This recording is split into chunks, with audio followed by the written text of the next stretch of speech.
I think these people in here are itching to talk to you. We're going to start with one from the Zoom from New Zealand, and then we'll open it up to questions here. So if you would like to unmute yourself, Guy. His name is Guy, I promise. It certainly is. Hey, Lydia, it's Guy Havel. Nice to see you. A massive congratulations. You've spoken a lot this week about, I suppose, comparing it to earlier days. But now that you've won, can you tell me how you feel and maybe compare it to when you were winning when you were quite younger? Yeah, I feel like it's really difficult to compare, like when I won the Player of the Year in 2015 to now. If I don't do stats very much, so I don't even know what it is actually by numbers. But this year has been special to win again at the Game Bridge so early in the season after winning in Lotte last year. Especially when I didn't feel like I was ready, it kind of came to me as a surprise. And winning in Korea was so special at a place where I was born, and it was my goal to have won there once, and to kind of do that, it was like a bucket list thing. Coming into this two events in the Florida stretch, because I had won in Korea, I wanted to not set too high expectations, and obviously I want to end the season on a high, but know that whatever happens, and even though there's a lot of things on the line, just know that it's been a great season, and to be the Player of the Year and to win the Vera Trophy again and to win the CME Tour Championship, Group Tour Championship is it's a dream come true, and to be able to do it in front of family and my team, it's a very special one. And as much as I'm excited that I have won, I'm also excited for some time off and get ready to become a bride soon. Just one more from me, if I can, Lydia. Next year, you'll probably be in line, or you might qualify, get enough points to qualify for the Hall of Fame at either the age of 25 or 26. When you know that you're so close to qualifying for the Hall of Fame or being eligible for the Hall of Fame, what does it mean to you to know that that's a pretty high likelihood next year? Yeah, if I could ever go in the Hall of Fame, it would be really cool, especially with so many of the big names and the legends that are in the Hall of Fame. And I'm sure that's going to be all the questions that everybody here is going to ask me next year as well. Like, you're so close, or how's it going to be? Like, what's your approach? But, like my mindset going into this week, even though there's a lot of things on the line and, these opportunities don't come very often, I just try to focus on my game. And I know that if I play good golf and, keep putting myself in contention, all of those other things are going to follow. So I don't think I'm going to think too much about the Hall of Fame. If it happens, that's great, and it'll be a huge honor, but that's definitely not like the biggest thing, as a goal for next year. Awesome. Thank you so much. Hopefully see you in New Zealand soon. Actually, will you come back over the summer break or winter break for you? Maybe. The suspense. Nice. Thank you so much. Well done. Thank you, Guy. Again, his name is Guy. For Beth Ann. Congratulations, Lydia.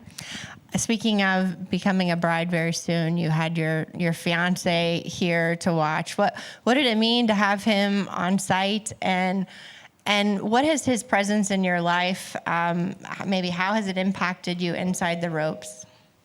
Yeah, when I won in Korea, he wasn't there, and then he actually said he sent me a text while I was going up the 18th hole because I had enough of a strokes lead that he thought I would win. I called him after my round, and I just started bawling. I was in tears because I wish I could celebrate that special moment with him. And he's obviously a very special person in my life. And I think having met June, was I meant to say his name? Having met him, I think he motivates and inspires me to become a better person and a better player. And I think when I first met him, it was just before my win in Hawaii, and then actually a few of the girls said, "Hey, he's your lucky charm," and I think Megan also said that too. And I was like, "Yeah, I got to keep him around."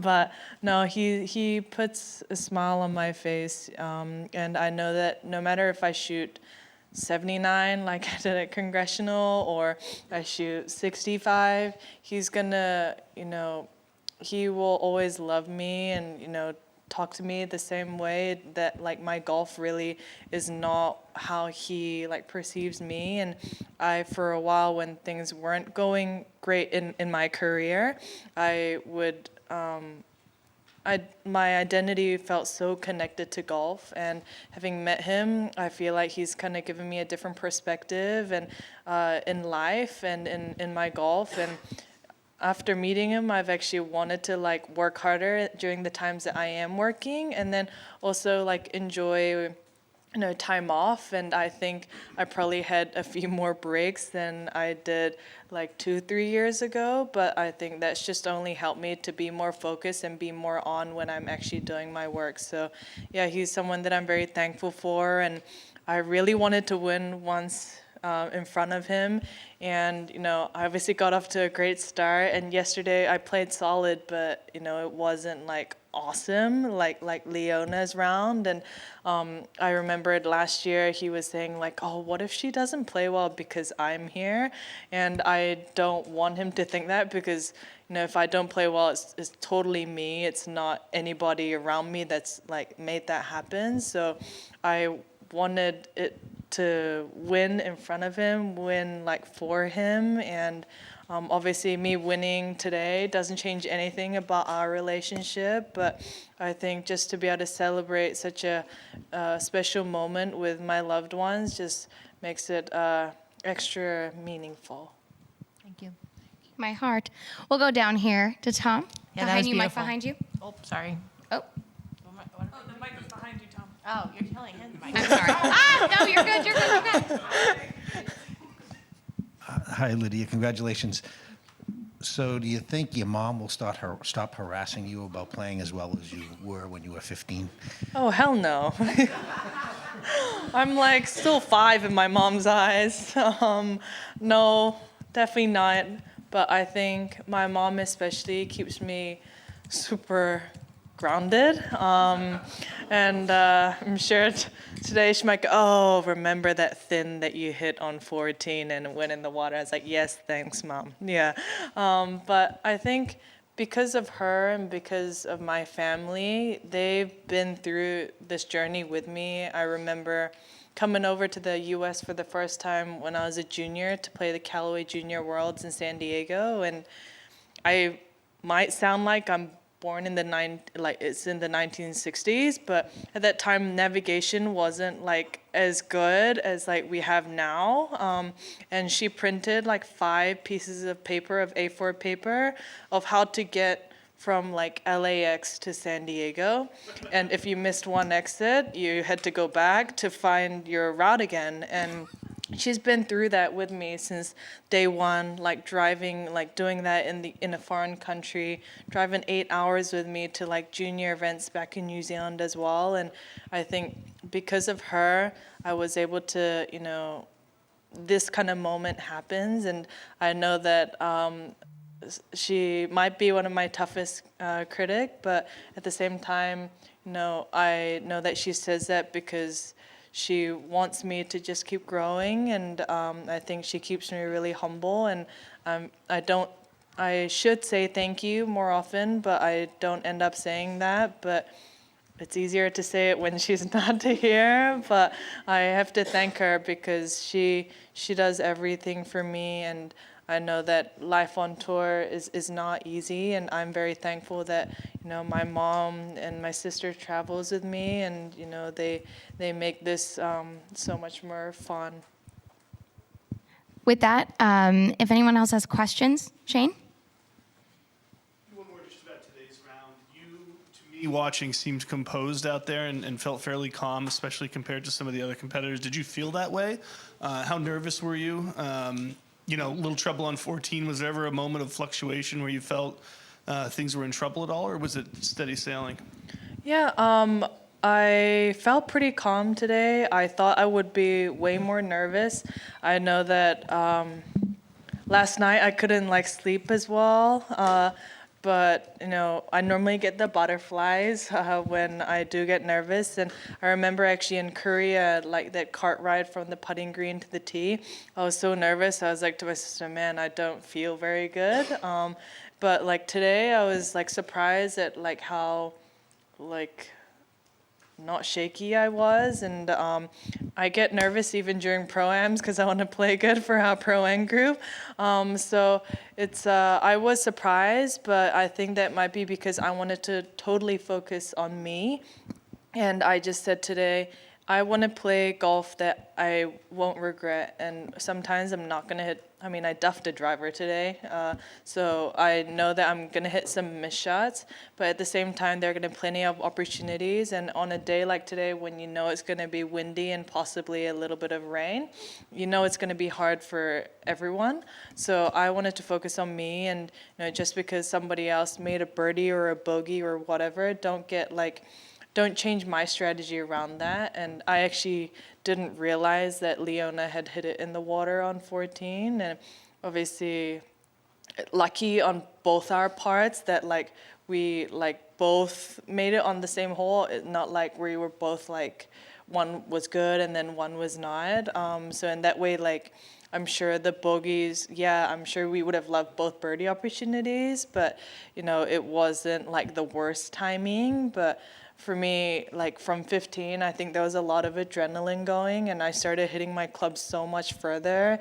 And I mean, I've never hit driver 8-iron into a par 5 like I did on 17. And I also thought this is what Lexi and Nelly probably feels like every day without the win. I was like, this must be nice. But you know, that's how I think internally I was excited, but I tried to stay calm, and you know, even down to the last hole, I just wanted to play my golf and make sure that it gets handled in my hands and not like somebody else's. Yeah.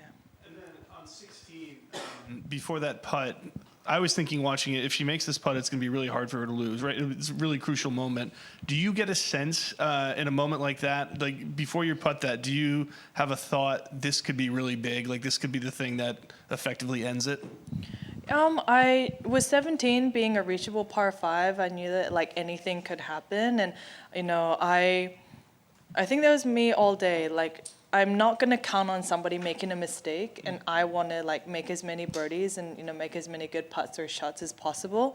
And I left it in like a perfect position, but I kept reading the putt, and I wasn't sure if it was left center or right center. But I just wanted to be committed and just kind of hit it left center and put a good stroke on it. And I felt like I was rolling it really well this week, so I just wanted to put a good roll and see what happens. And even if I don't make the birdie on that hole, the next hole is a birdie opportunity as well, so don't get too frustrated about it. But you know, it went in, and I did my fist bump, which I don't do that very often too. And I knew that every shot is going to count. And you know, 17, it's like, yes, it could be a birdie opportunity, but it is also for somebody else. And you know, like 6, she made eagle, and you know, those couple shots they can swing like very quickly. So I just wanted to like make the birdie, yes, to be a little bit more comfortable. But I still think I never thought that the 2 shots were like a complete comfortable lead going down the stretch. All right, again, if there's any questions, please raise your hand one final time. Jordan over here.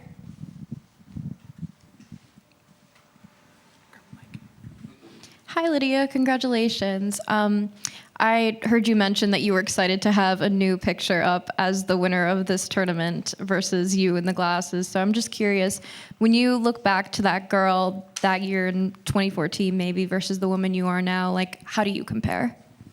Yeah, I think that week I actually flew from Mexico because we had the event, Lorena's event, the week prior. So I was coming into the week a little tired, and I remember I didn't play that great. So that year was the first time that we had the $1 million for the globe outside of the event. And I think if you were a top 9 coming into the race, that you had the opportunity to win the globe if you won the event, and I ended up doing that. And I think I played extra holes that day, and I was in the playoff with Carlotta and Julieta, and all 3 of us were very different style of players. And I think there was a moment in the playoff where I actually thought I had lost because Carlotta had hit a really close shot in there, but obviously she ended up missing the putt. But a lot of things have happened since then. I was 17 in 2014, and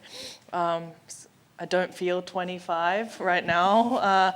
But there's been a lot of ups and downs, both on and off the golf course. But all of those moments have made moments like today. And I think yes, maybe when I was younger, I played maybe a little bit more freely because I was a little clueless at the same time.